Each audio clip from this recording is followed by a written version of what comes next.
ಬಹುತೇಕ ತಮಗೆಲ್ಲ ಗೊತ್ತಿರೋ ಹಾಗೆ ದಾಮಗಾಂವ್ ಗ್ರಾಮದಲ್ಲಿ ನಮ್ಮಲ್ಲಿ ಬಹಳ ಅತಿ ಹೆಚ್ಚು ರೋಗ ತಗಲಿದ್ದೇ ಅಲ್ಲಿಂದ ನಮ್ಮಲ್ಲಿಂದ.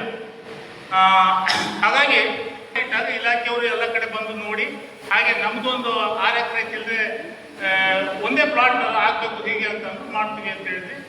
ಆ ಪ್ರಕಾರ ನಾವು ಎಲ್ಲರೂ ಕೂಡ ಅವೇನು ಸಜೆಷನ್ ಮಾಡಿದ್ದಾರೆ ಆ ಪ್ರಕಾರ ಆಗಾಗ ನಾವು ಆ ಕೆಲಸನೂ ಮಾಡಿದ್ದೇವೆ. ಕೃಷಿ ಇರ್ಬೋದು, ಇತ್ಯಾದಿ ಬೋಡೋ ಮಿಶ್ರಣ ಸಿಂಪಡಣೆ ಮಾಡೋದಿರ್ಬೋದು, ಏನೇನು ಕಾಲದಲ್ಲಿ ಏನು ಕೆಲಸ ಮಾಡಬೇಕು ಅದರ ನಿರ್ವಹಣೆಯನ್ನು ಅವ್ರು ಹೀಗೆ ಮಾಡಬೇಕು ಅಂತ ಹೇಳಿದ್ರು. ನಾವು ಕೂಡ ಅದನ್ನು ಚಾಚು ತಪ್ಪದೆ ನಿರ್ವಹಣೆಯನ್ನು ಮಾಡ್ತಾ ಬಂದಿದ್ದೇವೆ. ಯಾಕಂದರೆ ನಮಗೆ ಅದರ ಬಿಟ್ಟರೆ ಬೇರೆ ಗತಿನೇ ಇಲ್ಲ.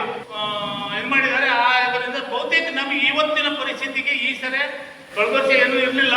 ಆದರೆ ಈ ಸರಿ ಭಾಳ ಹಿಂಗಾರೆಲ್ಲ ಚೆನ್ನಾಗಿದೆ, ಫಸಲು ಚೆನ್ನಾಗಿದೆ, ತೋಟನು ಇವತ್ತಿನ ಮಿತಿಗೆ ಚೆನ್ನಾಗಿದೆ. ಆದರೆ ನಮಗದು ಆಗಸ್ಟ್ ಸೆಪ್ಟೆಂಬರ್ನಲ್ಲಿ ನೋಡಬೇಕು. ಚೌತಿ ಮರ್ದಿಸ ಏನಾದರೂ ಸರಿ ಉಳಿತೋ ನಾವು ಬಚಾವಾಗ್ತೀವಿ.